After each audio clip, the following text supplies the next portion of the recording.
जय हिंद दोस्तों, Vande Mataram. In general अगर हम बात करें तो हर एक चीज़ का नशा खराब ही होता है।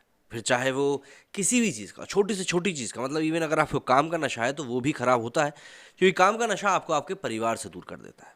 लेकिन अगर हम मुख्य तौर पर देखें तो ताकत और पैसे का नशा, ये ऐसा नशा होता है जो कि आपको मारता भी नहीं है, लेकिन आपको अहंकारी बना देता है और कहीं ना कहीं आपको ये सोचने में मजबूर कर देता है कि आपसे बड़ा कोई भी नहीं है। और यहाँ पर आरआरआर को लेकर जो खबरें निकल कर सामने आ रही हैं उसमें उनकी दादागिरी या यूँ कह लें कि गुंडाई ही दिखती है। खैर, ये गुंडाई वो कर रहे हैं बॉलीवुड के साथ, इसलिए पब्लिक को ज़्यादा परेशानी होगी नहीं। लेकिन हाँ, ये देखकर थोड़ा सा तो लगता है कि यार, जो बॉलीवुड कभी इतना डोमिनेंट हुआ करता था कि वो अपनी इस मूवी के सामने किसी और की मूवी को रिलीज़ ही नहीं होने देता था, अब उसी बॉलीवुड के सामने कोई और छाती चौड़ी करके खड़ा हो गया है और बॉलीवुड को मजबूर कर रहा है कि तुम्हें अपनी तारीख को लेकर अब सोचना पड़ेगा, क्योंकि हम उस तारीख पे आ रहे हैं।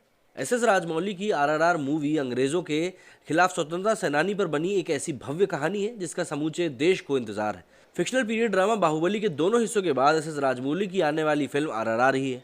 इस वजह से भी लोगों में पीरियड ड्रामा का इंतजार कर रहे प्रभास स्टार बाहुबली ने जिस तरह देश भर के बॉक्स ऑफिस पर सफलता का परचम लहराया था, आज की तारीख में वो एक मील का पत्थर बन चुका है। इस फिल्म ने देश के बाहर भी बेजोड़ मनोरंजन किया था। दर्शकों के साथ फिल्म ट्रेड सर्कल में भी आरआरआर से बाहुबली जैसे जादू की उम्मीद की जा रही है। आरआरआर बाहुबली की तरह ही पैन इंडिया फिल्म है। निर्माताओं ने हिंदी रीजन में फिल्म के रिलीज को लेकर बहुत सारी तैयारियां भी करी। एग्जीबिटर्स को राजमौली के प्रोजेक्ट में बहुत भरोसा है। खुद राजमौली भी काफ़ी कॉन्फिडेंट से लबरेज दिख रहे हैं। उन्हें अपने कंटेंट पर इतना भरोसा है कि बॉक्स ऑफिस पर दूसरी फिल्मों की परवाह करते ही नहीं दिख रहे। अगर हम लोग आरआरआर की ही रिलीज की तारीखों की बात करें तो ये चीज़ साफ दिखती है। राजमौली अपनी मनपसंद तारीख पर फिल्म रिलीज करने के लिए आमदा है। उन्हें फ़र्क नहीं पड़ता कि उसी तारीख या फिर वीकेंड से पहले जो शेड्यूल है वो कितना बिजी है या कितना फ्री है। उनके पास ऐसा करने के लिए फिल्म उद्योग में किसी ना किसी को निश्चित ही रूप से नुकसान पहुंचाना पड़ना ही पड़ा तो उनको कोई फ़र्क नहीं पड़ेगा, क्योंकि वो हर एक चीज़ के लिए यहाँ तैयार है। वैसे रिलीज़ को लेकर ऐसा कोई लिखित नियम तो नहीं है, मगर सिनेमा जगत अब तक अपनी आपसी समझ में ही काफ़ी हद तक इस तरह की कारोबारी गुंडई से बचता रहा है। हालांकि बॉलीवुड के खान सितारे भी एक ज़माने में मनचाही बॉक्स ऑफिस विंडो के लिए ठीक ऐसे ही गुंडाई करते नजर आते थे। राजमौली का प्रोजेक्ट साल 2018 में अनाउंस हुआ था। योजना ये थी कि तय समय में इसको पूरा करके जुलाई 2020 में फिल्म रिलीज़ कर दी जाएगी, मगर अचानक से कोरोना के साए ने न सिर्फ फिल्म आरआरआर को बल्कि भारतीय सिनेमा के कई सारे प्रोजेक्ट्स को अपनी चपेट में ले लिया। 2020 में पहली लहर के असर में रिलीज असंभव हो गया। साल 2021 में भी दूसरी लहर ने साल के 9 महीनों को लगभग बर्बाद कर दिया। वैसे दूसरी लहर के कमज़ोर पड़ने के बाद फिल्मों के रिलीज होने की चर्चाएं शुरू हो गई थी। ये तब शुरू हुई थी जब सिनेमाघर पहले की तरह खुलने लगे थे। राजमौली की पीरियड एक्शन ड्रामा के दशहरे पर आने की संभावना जताई जा रही थी। उनकी कुछ प्रमोशनल एक्टिविटीज़ से भी इसके संकेत मिल रहे थे। शायद इन्हीं चर्चाओं की वजह से दशहरा के इसी बड़े वीकेंड में दूसरे निर्माता अपनी फिल्म रिलीज करने के लिए कतार में खड़े थे। हालांकि इस वक्त हिंदी का सबसे बड़ा कारोबारी क्षेत्र मुंबई सर्किट भी बंद था, लेकिन आरआरआर की रिलीज को लेकर कोई सूचना नहीं आई थी। 2 तारीखों को गंवाने के बाद आरआरआर को साल 2022 में 7 जनवरी को रिलीज करने की आधिकारिक घोषणा करेगी, जबकि इसी तारीख पर संजय लीला भंसाली की फिल्म गंगूबाई कठियावाड़ी पहले से शेड्यूल थी। आलिया भट्ट दोनों फिल्मों का हिस्सा है। माना जा रहा है कि साल का सबसे बड़ा और दिलचस्प क्लैश होगा जब एक ही तरह के सितारे इसमें टकराएंगे, लेकिन ऐसा भी संभव हो न सका। आरआरआर की रिलीज तारीखों के आने के बाद फिल्म का प्रमोशन स्टार्ट हो गया। बाद में भंसाली अपने प्रोजेक्ट को लेकर पीछे हट गए और उन्होंने अपनी फिल्म के लिए 18 फरवरी की एक दूसरी तारीख लॉक कर दी। हालांकि देश के ज़्यादातर हिस्सों में सिनेमाघर कोविड प्रोटोकॉल से ऑपरेट हो रहे हैं, मगर निर्माताओं ने खुद ही फिल्मों की रिलीज पोस्टपोन कर दी। आरआरआर भी इसमें शामिल है।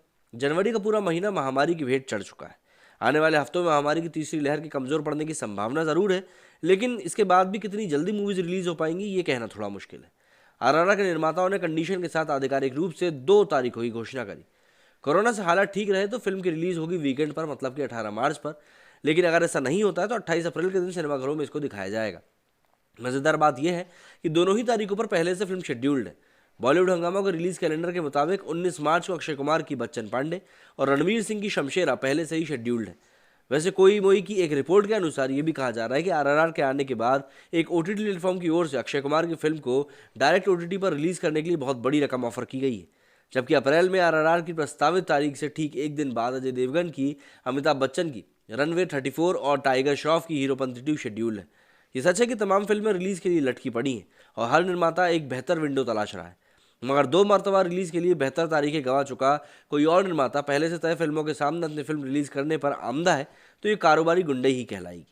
हो सकता है कि राजमौली का कंटेंट बहुत बढ़िया हो और बॉक्स ऑफिस पर तगड़ा कारोबार भी कर ले, लेकिन ये उनकी निजी फ़ायदा होगा और सिनेमा जगत के लिए उस अघोषित नियम का उल्लंघन भी होगा जिसमें ज़्यादातर निर्माता बड़ी क्लैश से बचने की कोशिश करते हैं।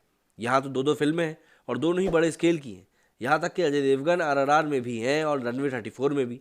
दूसरी फिल्मों के लिए पहले से तय तारीखों पर RRR को रिलीज़ करने की कोशिश साफ इशारा है कि राजमौली अपने कंटेंट को लेकर आत्मविश्वास से लबरेज है, मनमानी कर रहे हैं। वो निजी फ़ायदा भी देख रहे हैं और हो सकता है कि भंसाली की तरह दूसरे निर्माता RRR से क्लैश ना करें और किसी दूसरी तारीख की ओर खुद ही खिसक जाए। लेकिन ये ट्रेंड ठीक नहीं है जो सिनेमा जगत में आपस की प्रतिद्वंद्विता को इतना ज़्यादा बढ़ा देगा कि आने वाले समय में आपको ये लड़ाई झगड़े और भी बड़े पैमाने पर देखने के लिए मिलेंगे। लेकिन देखिए, एक तरह से बात करें तो ये भी है कि कंटेंट ही आखिरी में राजा होता है और अगर किसी को 83 के सामने पुष्पा पसंद आ रही है तो ये ऑब्वियसली उसके कंटेंट के कारण है, ना कि उसकी मार्केटिंग के कारण। अब इसमें आप क्या कर सकते हैं? तारीख को लेकर भी कुछ नहीं कह सकता। मतलब बेसिकली कंटेंट किंग है, अगर आपके पास सही चीज़ है तो आप उसको पेश कर सकते हैं। मेरे स्टूडियो फिलहाल इतना ही। जय हिंद, जय भारत।